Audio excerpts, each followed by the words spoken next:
திமுக மற்றும் தமிழக வெற்றிக் கழகத்தை எதிர்த்து அதிமுக சார்பில் யார் யார் போட்டியிடப் போகிறார்கள் என்கின்ற பரபரப்பு பட்டியல் தயாராக இருக்கின்றனர்.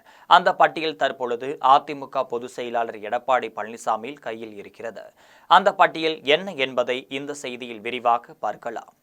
திமுக போன்ற எதிர்க்கட்சிகள் மட்டுமல்ல, பாரதிய ஜனதா கட்சியின் கூட்டணி மட்டுமல்ல, உள்குத்து நடத்தும் அதிமுகவினர் மட்டுமல்ல, யாராக இருந்தாலும் சரி, நான் தன்னந்தனி ஆளாக நின்று எதிர்த்து போராடுவேன், வெற்றி காண்பேன் என்பதில் மிக தீவிரமாக களம் இறங்கி இருக்கிறார் அதிமுக பொதுச் செயலாளர் எடப்பாடி பழனிசாமி.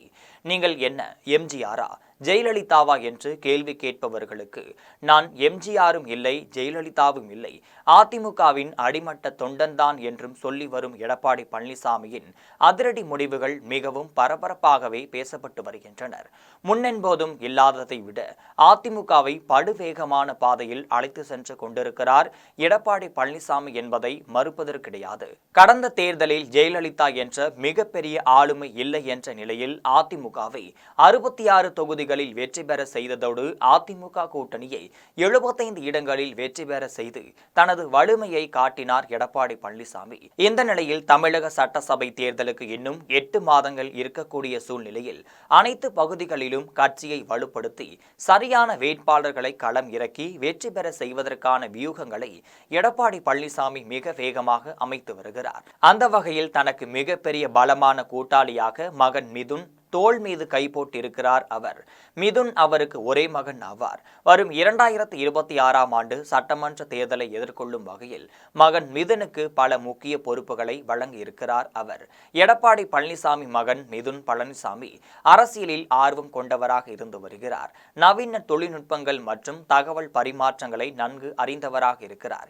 ஏற்கனவே கடந்த நாடாளுமன்ற தேர்தலின் போது தொழில்நுட்ப ரீதியிலாக பல பணிகளையும் அவர் செய்திருக்கிறார். தற்பொழுது மிதுன் தலைமையில் ஒரு குழு அமைக்கப்பட்டிருக்கிறது.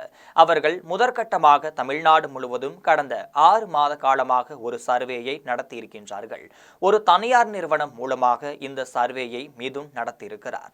எந்த தொகுதிகளில் அதிமுக வலுவாக இருக்கிறது என்றும் எந்த இடங்களில் பலம் இழந்திருக்கிறது என்றும் தற்பொழுதுள்ள அதிமுக எம்எல்ஏக்களின் பணிகள் எந்த அளவிற்கு இருக்கிறது, அவர்களின் செல்வாக்கு எப்படி இருக்கிறது போன்ற பல்வேறு விவகாரங்கள் சேகரிக்கப்பட்டிருக்கின்றனர். இதன்படி தற்பொழுதுள்ள பல அதிமுக எம்எல்ஏக்கள் மீண்டும் இடம்பெற மாட்டார்கள் என தெரிய வந்திருக்கிறது. மிதுன் தலைமையிலான ஒரு குழு ரகசியமாக தமிழ்நாடு முழுக்க சுற்றுப்பயணம் செய்து தொகுதிக்கு 3 வேட்பாளர்களை தயார் செய்து வைத்திருக்கிறார்கள். கட்சிக்காக துடிப்புடன் உழைப்பவர்கள், செல்வாக்கு மிக்கவர்கள், கட்சிக்காக செலவு செய்வதில் தாராளமாக காட்டுபவர்கள், தங்களுக்கு கொடுக்கப்பட்ட பொறுப்புகளை திறன்பட செய்வார்கள் என்ற அடிப்படையில் அந்த பட்டியல் தயாரிக்கப்பட்டிருக்கிறது. இந்த பட்டியல் அதிமுக பொதுச் செயலாளர் எடப்பாடி பழனிசாமியிடம் தரப்பட்டுள்ளது. இதன் அடிப்படையில் தான் இந்த முறை அதிமுக வேட்பாளர் தேர்வு இருக்கும் என்கின்றார்கள். அந்த வகையில் 234 தொகுதிகளுக்கும் அதிமுக சார்பில் வேட்பாளர்கள் பட்டியல் தயாராகிவிட்டது. அந்த பட்டியலில் பெயர் இருப்பவர்கள் சிலருக்கும் தகவலும் தெரிந்துவிட்ட நிலையில்தான் அவர்கள் உற்சாகமாக இருக்கும் பொழுதே வேலை பார்க்க தொடங்கி இருக்கிறார்கள். பாரதிய ஜனதா கட்சி உள்ளிட்ட கூட்டணிகள் சம்பந்தமான தொகுதிகள் முடிவான பிறகு 234 தொகுதிகளில் மீதமுள்ள தொகுதிகளுக்கு அதிமுக வேட்பாளர்கள் அறிவிக்கப்பட்டிருக்கின்றனர். இதில் முக்கிய செய்தியாக அதிமுக பொதுச் செயலாளர் எடப்பாடி பழனிசாமி மகன் மிதுன் பழனிசாமியும் இந்த தேர்தலில் போட்டியிடுகிறார் என்பது ஜெம் தொலைக்காட்சி தரும் பரபரப்பு செய்தியாகும்.